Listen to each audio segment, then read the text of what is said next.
All right, so welcome to the podcast today. And typically, I'm behind the camera, and today I'm stepping in front, having a conversation with our founder, principal, and mind that drives the ship, I guess you could say. Anyways, I want to talk a little bit about, or I don't know, I want to call it a segment, but story time. Okay. Story time, right? Sure. Go back in the histories. You've been in this industry for a little bit. Yes, 34 years. 34 years. Uh-huh. So with your 34 years of experience, you had told Brock and I a story, and it kind of resonated with me because there was a lot of similar events. Like, obviously no one can time the market. No one can predict when things are going to take a plunge, for example. Right. And there's just a lot of similar indicators, I feel like, that are kind of occurring.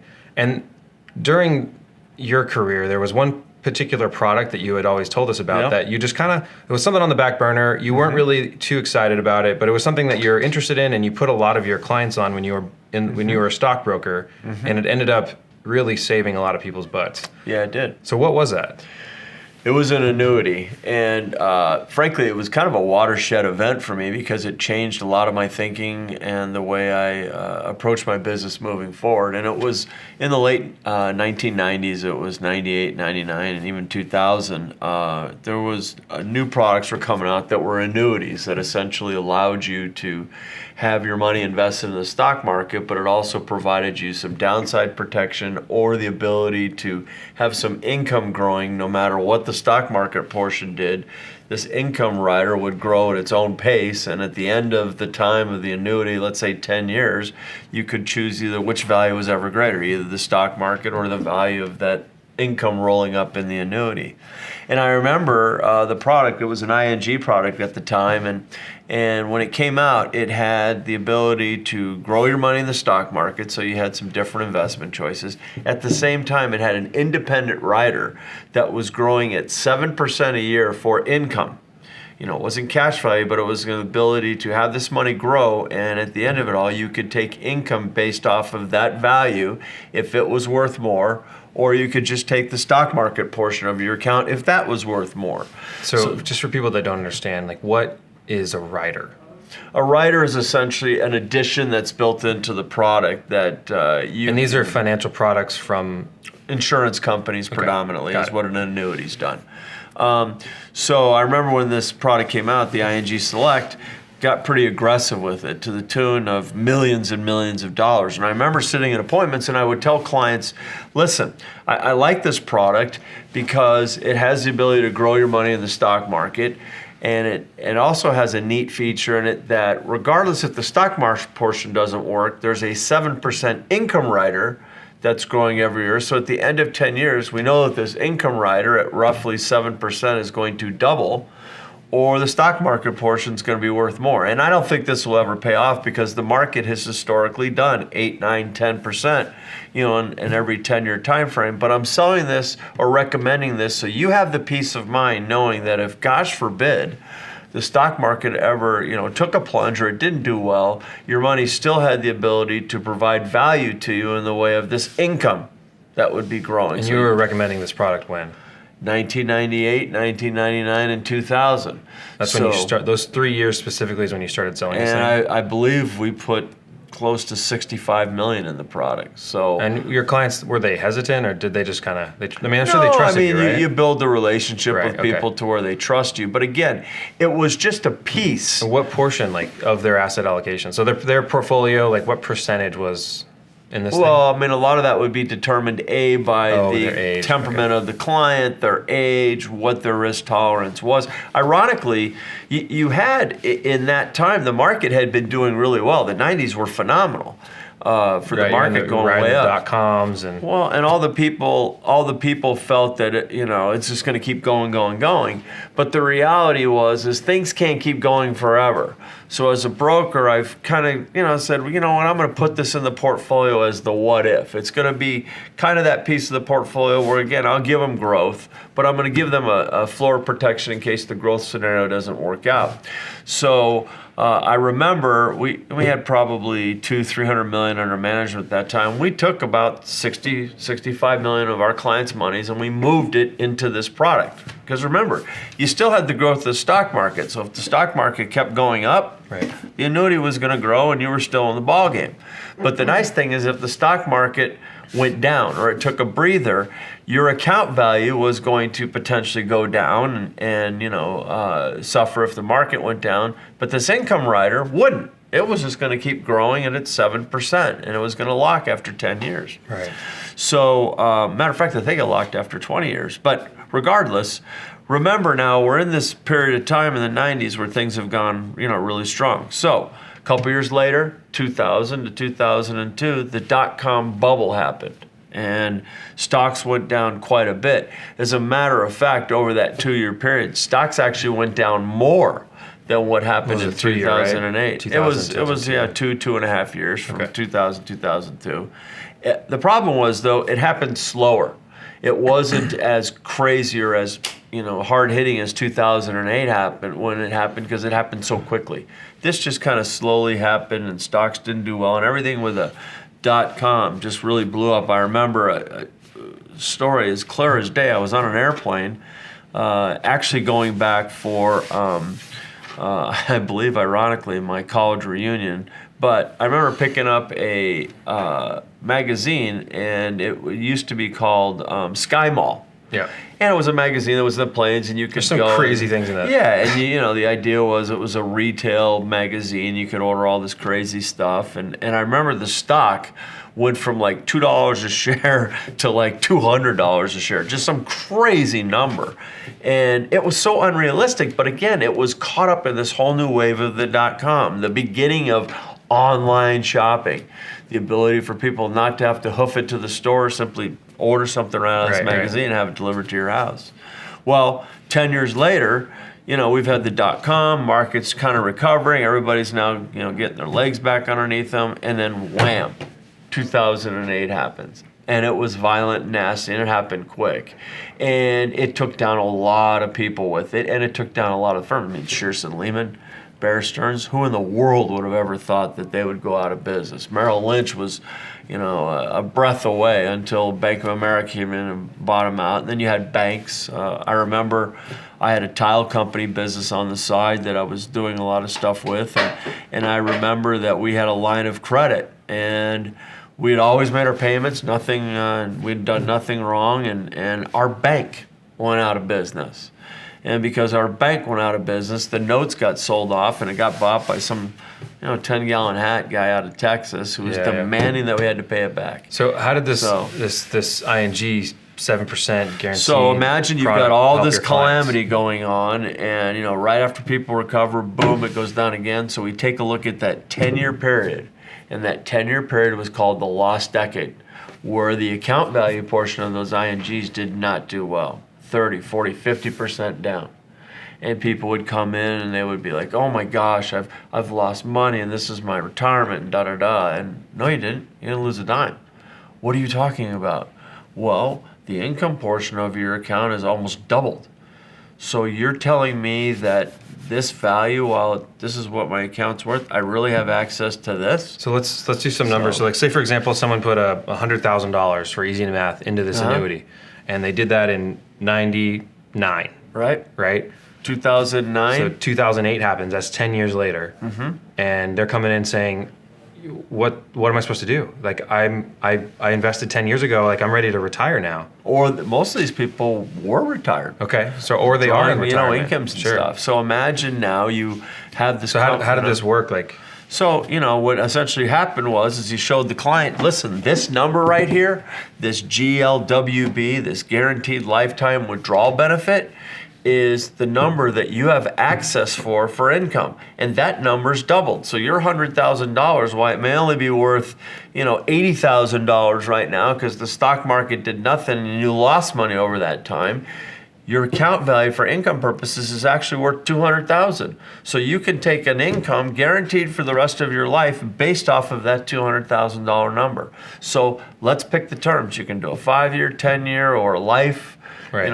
We had 3 or 4 different options, and people were just like, "Oh my God!" Saved a lot. I remember, I got sick there, and things were kind of, bad there personally, and I remember my brother had to do a lot of the appointments and things, and he would constantly tell me when I was in the hospital recovering, he'd say, Pat, you know how many people just thanked our lucky stars for the fact that we had put them in that ING annuity, and why everybody else, their friends and neighbors and family, just got killed in the stock market. Here they are not losing a dime, and they have the security knowing that their income every month is still very much there, and their retirement dreams are right on track. So the reason I bring this up is because there are some things that are very similar to what was occurring then in 2007, 2008, that are occurring now. Absolutely. And one of the things that really stood out to me is, like, not only is a lot of the debt issues really high, right? Yep. And we have additional places of debt. So we have people that are getting 7 and 8 year car loans, getting a new car in 5 years, tacking their original 3. Like, they're doing really ridiculous things. Buying cars they really can't afford. Sure. They're living outside their means, for lack of a better term. Right. But one of the things that really stood out to me that I saw recently was a month or so ago, the Fed chair came out and said that they have no estimations based upon current data that a recession is near. And the exact, almost to the word, the exact same statement was made in 2007 from the Fed. Like, so there's these occurrences that are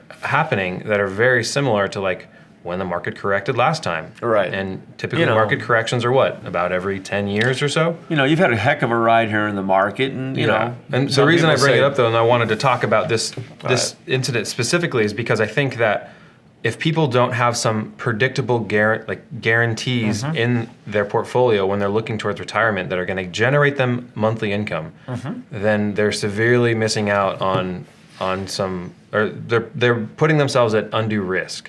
Well, how would you fare to this? I would say right now, my investment philosophy over the years has changed dramatically.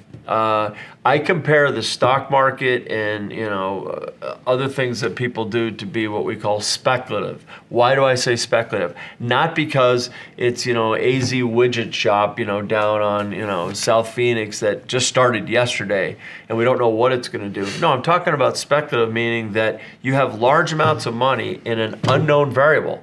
And when things are going well, you're happy. When things are going down or losing money, it destroys dreams.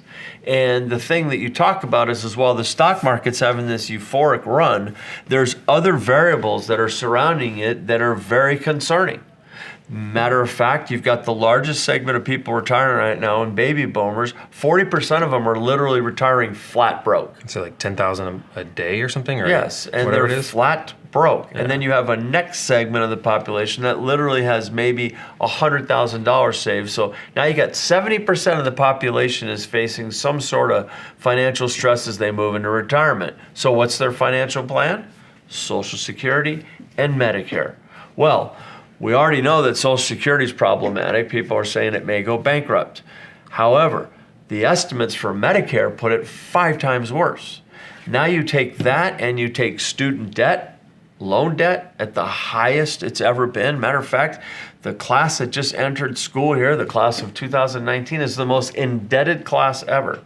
So the tuition prices keep going up. It's just crazy. Well, when the government backs student loans and raises the rates every year, or raises the amount you can get every year, the schools obviously my son is a terrific soccer player, and he's looking at a couple of community colleges here in Arizona that actually are very, very good. But he told me, Dad, I want to go to community college. I just kind of want to get my bearings straight, try to make the soccer team, and do my 2 years, and then I'll figure out what I want to do for college. And he said, I'd like to save some money. And I'm like, as a parent, wow, and my daughter wants to go in-state too. So roughly, those are things I can handle. But you have a lot of students that, I had another son who had to go to Alabama, and the costs associated with that were crazy. Okay, and you want because of my veteran status. There's a CalVet program where for vets, your kids can go to any UC State or school for tuition free. Yeah. So I tell Adrian all the time, I'm like, hey bud, you can go to any school you want as long as it's in California. Well, and as long as you get your grades to get in too. Well, that too. But the reality is that's a good thing for people that are vets that maybe didn't know that. But student debt, credit card debt. Many people said, oh, I'll never do that again. And yet, they've got All-time high. Yeah, and it's funny. I mean, I know people that are bankrupt, have gone bankrupt, and 30 days later they're getting credit cards in the mail. Because they know that they can't go bankrupt again for another 7 years. Yeah. But the reality is banks are looking for so many ways to suck people in. Sure. That credit card interest at 7, 8, 10, 15, 20, 24%. That's just cash flow for the bank. Sure, and they give them initial your first month 0 APR. Well, and you got yeah. you got that, and then you got student loans. You got this whole thing about payday loans. I mean, that's a whole industry that's crazy with people. So with some of the doing all this secured or stuff. guaranteed income, we around the office, you've been pretty excited about this. Well, I mean, I don't want to get product specific. I don't want to talk like any specific carriers, but there is a lot of great options out there. Right. It's not. It's when you look at all these other things. This is something that I'm more interested in, is because there seems to be a disconnect. Whenever you say annuity to someone, what is their first response? They're just like, eyes roll back in their head. They're like, oh my God. Oh, it's expensive. It's complicated. It's too hard to understand. Oh, I tie up all my money. Can you break down what essentially is an annuity bad. and why did it save your clients in An annuity is essentially a product that is issued by an insurance company. Okay? Now, the other thing about, and people, one of the things they say, oh, it's not FDIC or SPIC insured. Well, hey, here's a news flash, people. Those are technically bankrupt. The government's been borrowing from those for years. The only thing they have is this great little printing press in the bottom of their basement so they can print money. Insurance companies don't have that. Insurance companies have to reserve every dollar of annuity or insurance liability that they take. So insurance companies right now have on average $9 to $10 of assets for every $1 of liability. You want to talk about safety? You want to talk about companies that have been in business for 150 years and now they issue a product called an annuity, which essentially does two things. It gives you some growth. The annuities that we use, the indexed annuities, give you some growth component that you can choose between different types of indexes and money managements, but it also has these riders that grow for income. So as a client, you're sitting here knowing that you have one of two ways your money's going to grow. Either it's going to grow in the stock market or it's going to grow from an income standpoint. Now, one of the negatives with the stock market portion is they have what's called a cap. A cap means just that. You have growth up to that cap. And let's say the cap maybe is 50%.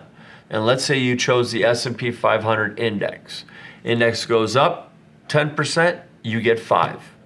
Index goes up, you get 15, you get 7.5. Index goes down 5, Kyle gets 0. Index goes down 7.5, Kyle gets 0. Meaning 0 instead of taking a loss. Index goes down 38%. Like last December? 2008. Oh, or that too. Oh, 33 December. was December, yeah. Good point. December was the worst December we ever had in the history of the market. Right. Okay? You get 0. The old adage is 0 is your hero.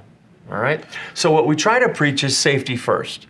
When you're going out there and you're looking at the big picture of clients' portfolios, whether they're entering retirement, pre-retirement, in retirement, or thinking long term, you have to have some money in that safety first. Right. Build that solid foundation. And one of the things we tell clients is if you know you have your income protected, you have this guaranteed portion of your portfolio that you know has significant protections to you and it's built a solid foundation, now you can layer some of these other things around you. So when you go and you look at these indexed annuities, if the stock market portion's not doing well, the income portion has nothing to do with that.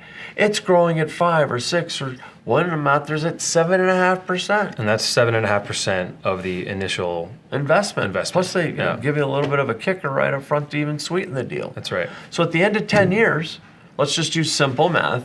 The old rule of 72, take your interest rate divided by 72, and that's how long it takes your money to double. So let's use 7, percent, 10 years, 10.2 years, when it doubles.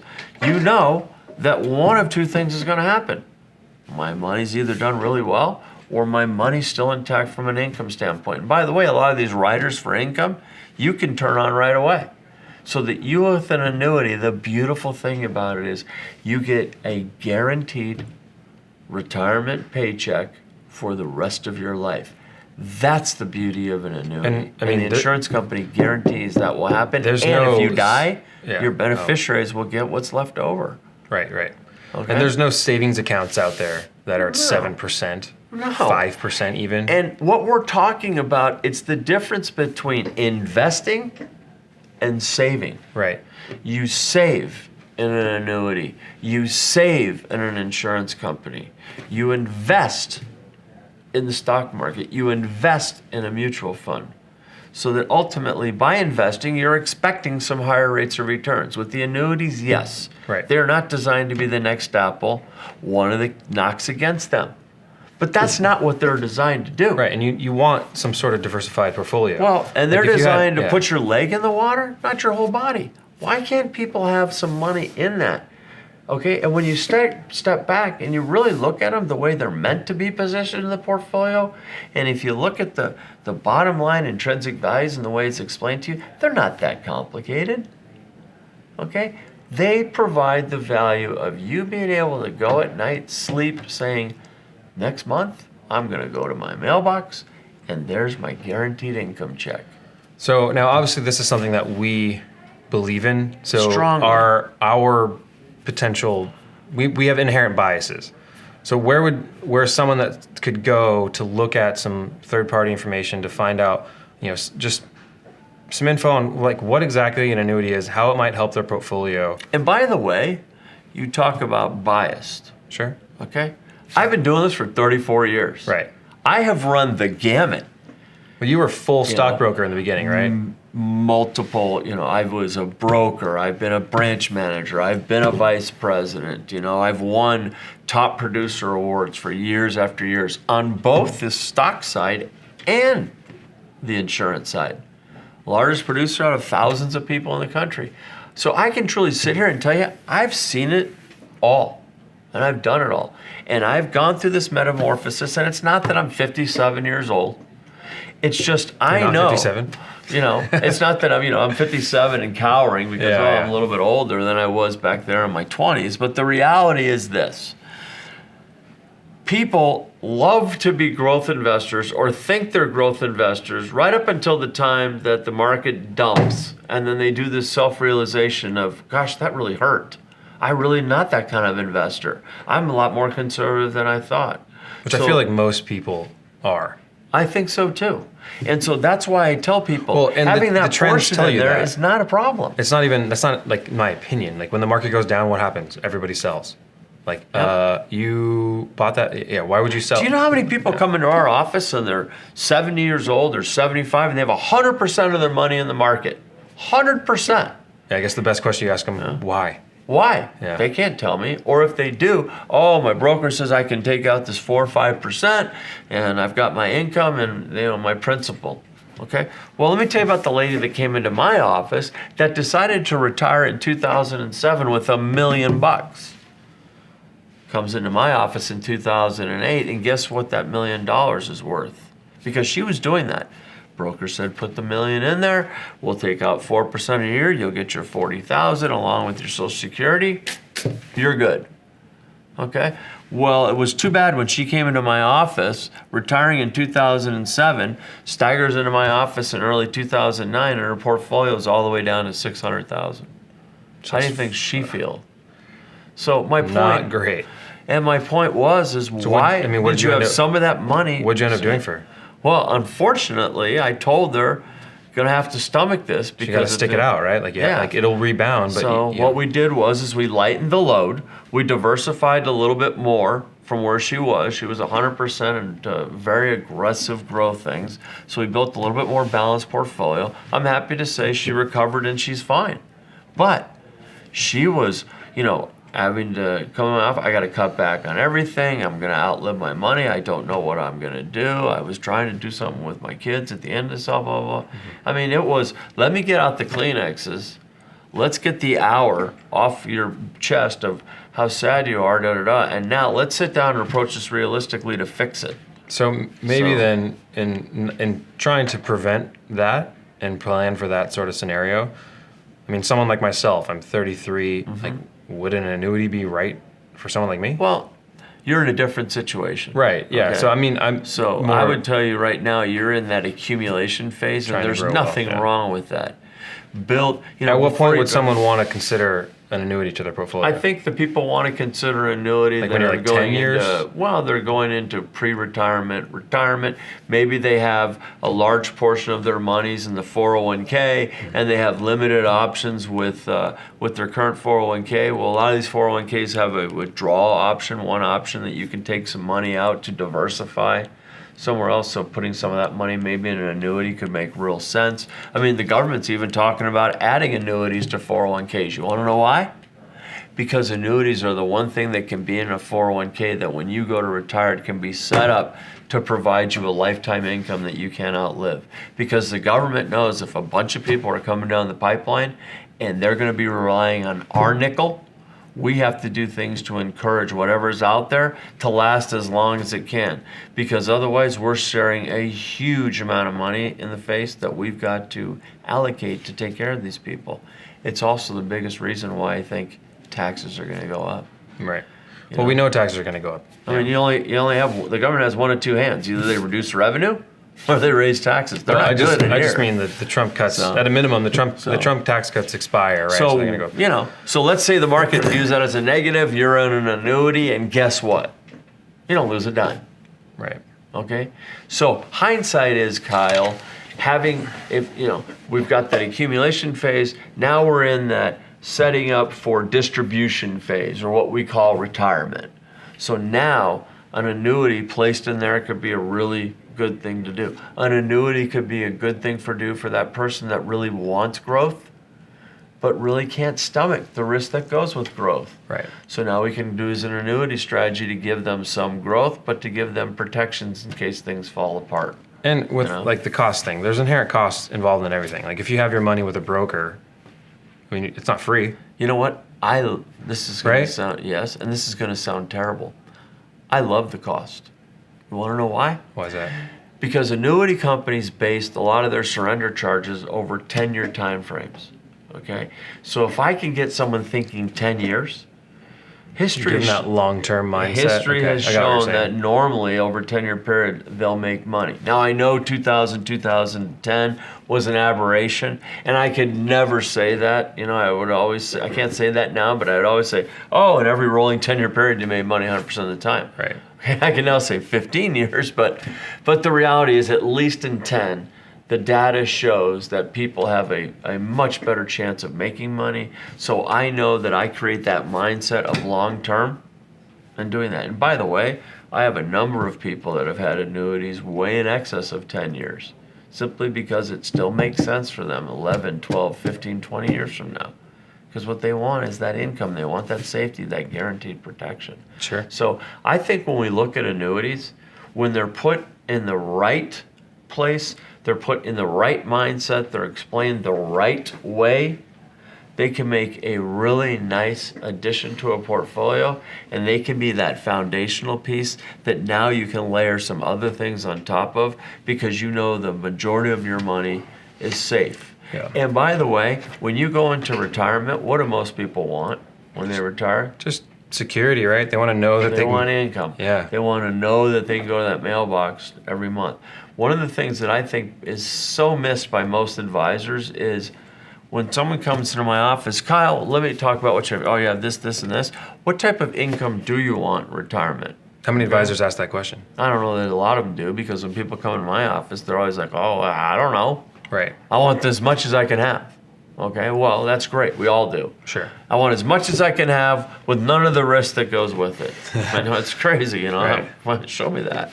But the reality is, I sit there and say, what is the income? And you'll find there's a number that they really are missing. Whether they've got these guarantees or maybe a small pension or Social Security, whatever, there's a number. There's what we call a gap. All right? What's really nice is take an annuity, take the money necessary to fill that gap. Mm-hmm. Once that gap is covered and their income is secure, then you want to take the rest of your money, be growth oriented. You want to, give it to your kids. You want to do estate planning. You want to go out and blow it. Whatever you want to do, fine. Because we've created that base of income that you're going to have for the rest of your life. Sure. That's the value of an annuity. And I think that's just a good planning. Well, it sounds like, good planning to me. And people are going to come into the podcast and listen to this, and as we move forward, we're going to set the mindset that really what we are is safety first. Sure. Showing you ways to efficiently save. We are not securities licensed. We're not here recommending stocks and mutual funds. We don't charge a money management fee. No. And really, from our goal with the podcast or creating content is just about to give people education. And if I've learned one thing from my year I've spent here with Pat is that he's really passionate just about educating people and bringing information to people in a way that they can relate with. And he's run the gamut, like he said. He's had 30 plus years of experience in the financial services industry. He's managed a lot of money. I've seen a lot of things. Right, and you've actually weathered some of the more intense financial downturns and upticks, and you've seen things fluctuate, so you have an understanding of... It's funny, I started in the business in early 1986. And so while I was in the business just a couple months in, isn't that like Black Monday and Friday and the huge downfalls isn't of 86, that the same as I was like right there 2 months into my business. Jordan Belfort, the Wolf of Wall Street? Yeah. In that movie anyways, like he says the day he got his Series 7, that Monday was Black Monday. You know what? And ironically for me... Do you remember where you were when that happened? Yeah. What was going on? I remember being at Peninsula Hospital and right outside of... was that when you were sick? In San Francisco? And I was in the hospital for 8 months. I tell that story because in that 8 months, what was determined was I was in that hospital facing about a $350,000 hospital bill because that whole time while I thought I was insured, I wasn't. And ironically, the stock market had actually created a pretty good opportunity for me because in the first couple of months I was in the business, I had set records for the most amount of new accounts opened and things of this nature. So I remember distinctly retailing in my stock bed, or in my hospital bed, retailing stock to physically have money to pay the bill, the down payment that I needed to make when that hustle and grind, huh? Yeah, it was pretty crazy. But no, so I've seen a lot of things, and what I would tell you is that everybody we're taught this whole mantra of defer, save, invest, 100% in the market, 4% withdrawal, and that's how you plan retirement. And I would tell people that is such what we call a limited view. Well, I think we should get into that it's going to be problematic next time because I'm really interested in the 401k and the current conversation around it. Because now, bringing back to the 80s, that was when the 401k was created. Yep. And there was a different environment financially and economically in the country.